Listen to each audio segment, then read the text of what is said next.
YouTube, Shadowsun here. Welcome back to my channel. So in this video, I want to talk about herbs. I've been doing a lot of research on herbs. Sorry for blinking. I just came in from the sun and my eyes are taking a little bit to adjust. Anyhow, I've been doing a lot of research on herbs lately and plants, and I started looking at more of the plants and herbs and things that grow in my area. And I found out that a lot of different species of plants and things grow in my area. Some of which are like hibiscus and eucalyptus, apparently. I didn't know that because I've always known that eucalyptus is not native to this area, to my knowledge, but I learned differently. And one of the reasons that I want to talk about this is because herbs are something I've always been fascinated with. I've always been fascinated by learning about herbs. At one point in time, I wanted to study some type of medicine, and I've always been fascinated by the medicinal properties of herbs. Whenever I get sick, I drink chamomile tea, and I eat chicken soup. And I know chicken soup is not necessarily like herb related, although you can use herbs in chicken soup, but or at least chicken soup, depending on how you make it. But I always have peppermint tea or chamomile tea on hand when I'm sick, or ginger tea, or like using ginger when you're nauseous. And I wrote in my blog post that I have lots of books on herbs, and I've read a lot of details related to herbs medicinally and magically. And when I started studying witchcraft and paganism, I saw just nothing. Like, every book I read had some kind of herbal thing involved. Like, there was some kind of herbal section of some sort that listed like herbs for protection and healing, and herbs for working with, purification or cleansing or something. And one of the two main reasons why I don't use a lot of herbs in my practice are, the first being that studying herbs is quite difficult, in that there's quite a lot of misinformation, and I tried to emphasize this a little bit in my post as well, that a lot of books contradict each other, or a lot of books have a lot of different things to say, and there's a lot of separating of figuring out what's right and what's wrong. And I do a lot of research when I look at herbs, and I like to understand how herbs grow from seed to actual full-fledged like herb and plant matter. And I tried gardening at one point, and I started looking at gardening books and things like that. I have several of those, and gardening websites and things of that nature. And I attempted to look at the herbs. Like, I wanted to grow rosemary and sage, and I tried growing rosemary and sage, and I accidentally overwatered them.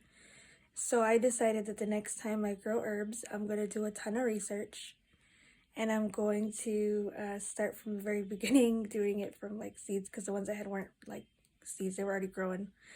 And the second reason that I don't use a whole lot of herbs is because I want to take my time to do the research. I want to take my time to make sure I know what I'm talking about. I want to make sure that I can apply all of the medicinal properties and the magic ones. I want to make sure I know how they are going to affect the body. I didn't mention that too much in the post, but I did mention how I did want to understand them on a medicinal level as well as a magical level. So those are just a few of the, reasons why. But I do use some herbs. After all that, what herbs do I use, or what herbs have I used? I have used spices in my kitchen to create an incense or powder for protection, and in that powder I used some rosemary, some dried rosemary. I did a lot of reading on how rosemary is used for protection and other stuff. I also did use a purification incense with some frankincense in it, but those weren't the primary ingredients. They were other ingredients along with other corresponding spices and herbs that I found through lots of reading and research.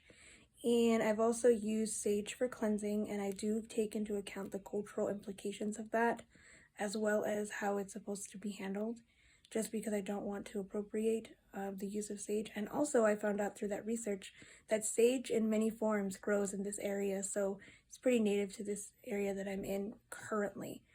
But herbs are something that I really want to get into at some point. At one point in time, while I was doing all that research last week, I started looking into becoming an herbalist and what that entails and what schools you can go to. And I didn't mention that in the post, but I want to mention it here because it's something I know I want to do at some point. So I'm looking for resources and stuff like that just to gain more knowledge. Herbs are very fascinating to me. When I was learning about herbs, I was learning about like brews and tinctures and infusions, and I feel like with this pandemic, you know, learning how herbs can help us, not just for our health, but also in our practices, how we can use magic to aid us, can be beneficial. So I hope you guys have enjoyed this video. If you have or used herbs in your practice, I would love to know. What herbs have you used? Why do you like to use them? Or if you don't use herbs, what are your reasons? And if you do use herbs, what are your resources? Please share a comment. I would love to know what your resources are and what you like about herbs. Or if you have no interest in herbs, that's perfectly fine too. I hope you all are well, and please share, like, and subscribe if you'd like to see more. Please make sure it's set to all notifications, otherwise it won't tell you when I upload a video. Hope you all are well, stay safe, and many blessings.